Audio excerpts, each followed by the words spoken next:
तो देखिए 2 हफ्ते कम या ज़्यादा आना बिल्कुल नॉर्मल है। यानी कि अगर आपको एक्चुअल में 12 हफ्ते की प्रेगनेंसी है और आपकी अल्ट्रासाउंड मशीन 10 हफ्ते की ही प्रेगनेंसी दिखा रही है, या फिर अगर आपको 10 हफ्ते हो गए आपकी अल्ट्रासाउंड मशीन 12 हफ्ते की प्रेगनेंसी दिखा रही है, तो यानी कि 2 हफ्ते या फिर 1 हफ्ते ऊपर नीचे होना नॉर्मल है। यानी कि कम या ज़्यादा होना बहुत ज़्यादा नॉर्मल है। ऐसा हो सकता है, कई बार होता है कि हमें लेट कंसेप्शन होता है, यानी कि हर महीने हमें ओवुलेशन ज़रूरी नहीं है कि उसी डेट पे हो, कभी एक आधे हफ्ते आगे पीछे हो सकता है। तो उस अकॉर्डिंग हमें जो है कम दिन की प्रेगनेंसी दिखा सकता है हमारा अल्ट्रासाउंड मशीन। क्योंकि अल्ट्रासाउंड में क्या होता है कि मशीन बच्चे को मेजरमेंट करके ही उसकी एज बताती है। लेकिन इसके अलावा अगर आपको 2 हफ्ते से भी ज़्यादा फ़र्क दिख रहा है, यानी कि 4 हफ्ते का फ़र्क दिख रहा है, यानी कि 4 हफ्ते कम दिख रहे हैं या फिर 4 हफ्ते अधिक दिख रहे हैं, तो प्रॉब्लम वाली बात है। कि बहुत ज़्यादा कम दिखाना, 2 हफ्ते से भी ज़्यादा कम दिखाना, 4 हफ्ते 5 हफ्ते कम दिखाना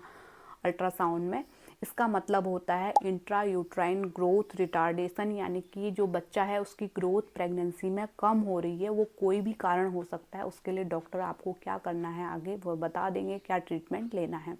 इसके अलावा अगर प्रेगनेंसी एडवांस दिखा रही है, बहुत 4-5 हफ्ते ज़्यादा दिखा रही है और आपकी एलएमपी के अकॉर्डिंग आपको जैसे मान के चलते हैं 10 हफ्ते हुए हैं, अभी आपकी अल्ट्रासाउंड रिपोर्ट 18 हफ्ते की 16 हफ्ते की दिखा रही है, तो ये नॉर्मल नहीं है। इसका मतलब भी होता है आपको प्रेगनेंसी के दौरान डायबिटीज़ हो गया, यानी कि जेस्टेशनल डायबिटीज़ के कारण भी बच्चे का साइज बढ़ जाता है, जो कि नॉर्मल चीज़ नहीं है। उसके लिए भी ट्रीटमेंट देंगे। तो इसके लिए आप डॉक्टर से मिलिए और इसी तरह की हेल्पफुल वीडियो देखते रहने के लिए फॉलो कीजिए। Thanks for watching.